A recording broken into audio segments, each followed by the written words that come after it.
Bonjour à toutes et à tous et bienvenue dans cette nouvelle édition du journal de la rédaction. Comme toujours, on démarre par vos prévisions météo. Attention aux orages ce mardi soir, des orages localisés mais parfois violents, avec un risque de pluie, de grêle, même surtout du vent, des rafales jusqu'à 80 km, jusqu'à 100 km par heure. Le Nord et le Pas-de-Calais d'ailleurs placés en vigilance orange pour cause d'orage. Quant aux températures, Dunkerque et Calais 26 degrés, 30 à Saint-Omer, 33 degrés à Lille. Les prévisions météo bien évidemment à retrouver de manière complète après ce journal. Une première image dans cette édition liée d'ailleurs à la météo de ces dernières semaines à cause de la chaleur et de l'anticyclone présent au-dessus de la région. Un nouveau pic de pollution à l'ozone est signalé aujourd'hui dans la région et dans la métropole lilloise. L'organisme de contrôle de qualité de l'air ADMO classe de 7 à 8 sur 10 la qualité de l'air en ce mardi. En conséquence, la réaction pour l'instant, ce sont des réductions de vitesse de 20 km/h sur les grands axes. À Lille ou dans la région, il n'est pas encore prévu de faire appliquer la vignette critère, comme c'est le cas à Paris.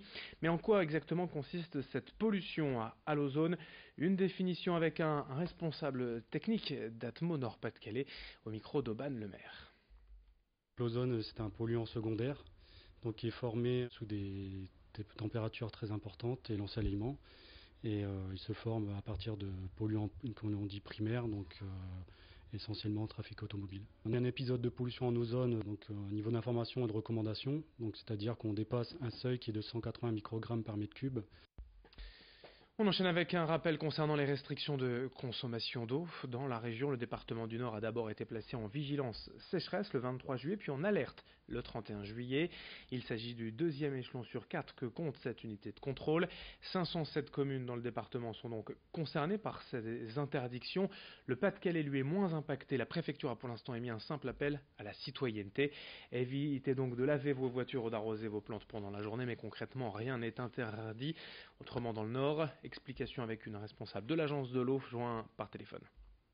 Il est interdit de laver sa voiture hors station de lavage. Il est interdit d'arroser, mais uniquement entre 9h et 19h, c'est-à-dire qu'au-delà de 19h, on peut arroser son jardin ou ses pelouses, etc. C'est du gâchis d'arroser en période de plein soleil, puisqu'il y a une grosse partie qui s'évapore, la plante en profite pas, et du coup, les gens arroseraient plus souvent. Plutôt que d'arroser tous les jours en plein soleil, il vaut mieux arroser tous les 2-3 jours pendant la nuit. C'est plus efficace pour les plantes et on en gaspille moins, quoi. Pour les agriculteurs, c'est pareil. En fait, ils ne peuvent pas irriguer entre 11h et 19h, mais en dehors de ces périodes, ils peuvent irriguer. Il y a aussi plus ou moins un appel un peu à la restriction de consommation de tous pour justement limiter les prélèvements, éviter de gaspiller l'eau si on n'en a pas besoin, quoi. Interdiction aussi de remplir les piscines de plus de 20 mètres cubes. Et là, c'est à toute heure, quoi. Et sachez tout de même qu'en cas de non-respect de ces consignes d'interdiction, les peines peuvent atteindre des amendes allant jusqu'à 1 500 €. Et si cela s'aggrave, bien évidemment, le département prendra des mesures encore plus drastiques. Et dans ce journal également, on passe à toute autre chose pour évoquer les amoureux de la terre des deux caps, qu'ils soient habitants des environs ou simples touristes de passage ou habitués. Un Lillois tombé amoureux de 800 et des caps, il y a quelques années, a récemment développé une application sobrement baptisée 800 qui s'occupe de faire la promotion du territoire. Dans cette appli gratuite, on retrouve un guide avec la météo, les bonnes adresses, les infos pratiques, bref, tout ce qu'il faut pour tout savoir et tout connaître du secteur et particulièrement à propos de la station balnéaire de 800. Déjà près de 1000 téléchargements en 5 semaines sur Android et iPhone. Explication avec le créateur de l'application 800 au micro de Vincent Vieillard. Moi je la connais depuis maintenant une trentaine d'années et j'y vais assez régulièrement, passer le week-end et donc j'en suis tombé amoureux tout simplement. Le côté nature, le vent puisque je pratique le windsurf et puis son côté très familial, très sauvage surtout. Il y a quelques années j'étais au sein d'une petite équipe avec deux amis à l'initiative du site 800.com qui n'a pas été mis à jour depuis quelques temps et je me suis dit qu'aujourd'hui on avait tous un smartphone dans la poche et que c'était sûrement plus facile de pouvoir consulter tout ça plutôt que de récupérer les informations sur un site internet depuis un écran d'ordinateur. Et puis on termine avec le grand angle de la rédaction, le portrait étonnant d'une sirène professionnelle. Alexis Greco, alias Lexi Mermaid, a une nageoire qu'elle a elle-même confectionnée. Et ainsi, elle danse, elle nage, elle anime des séminaires, des anniversaires d'enfants. Pour la rencontrer, Idil Glunaï est allé au centre aquatique de Tourcoing-les-Bains. Voici la petite sirène en images.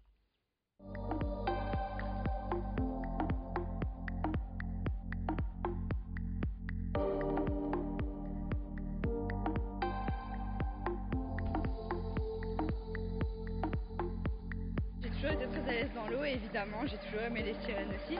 Du coup je me suis renseignée un petit peu et j'ai découvert que c'était une activité qui existait aux États-Unis. Donc je me suis dit alors pourquoi pas tenter de ramener le concept en France. C'est très très agréable parce qu'il faut savoir que je fais cette activité en apnée. Et l'apnée, c'est vraiment quelque chose de très relaxant. C'est un peu compliqué à décrire tant qu'on ne l'a pas fait, mais c'est vrai qu'il y a un lâcher-prise et une très bonne émotion quand on est dans l'eau. Comme ça, on se sent très libre. C'est vraiment agréable.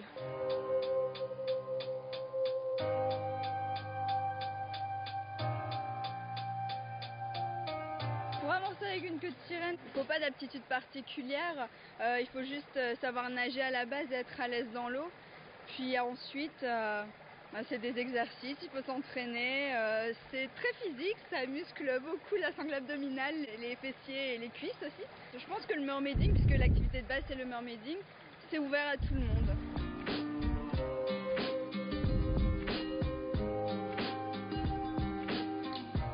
En tant que professionnel, on donne c'est du spectacle, on doit vendre du rêve aux gens.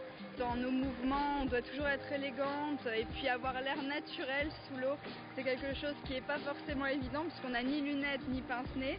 J'ai déjà eu des retours de parents suite aux anniversaires de leurs enfants qui me disaient des semaines après que leur fille parlait encore de moi. Je pense que c'est la plus belle récompense dans ce métier, c'est de voir quand les gens sont vraiment émerveillés, c'est qu'on a réussi notre part du job.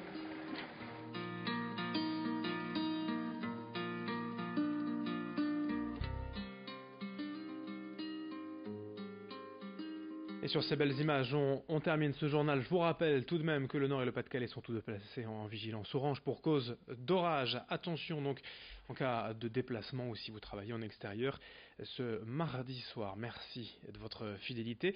Dans un instant, d'autres informations, d'autres images à suivre.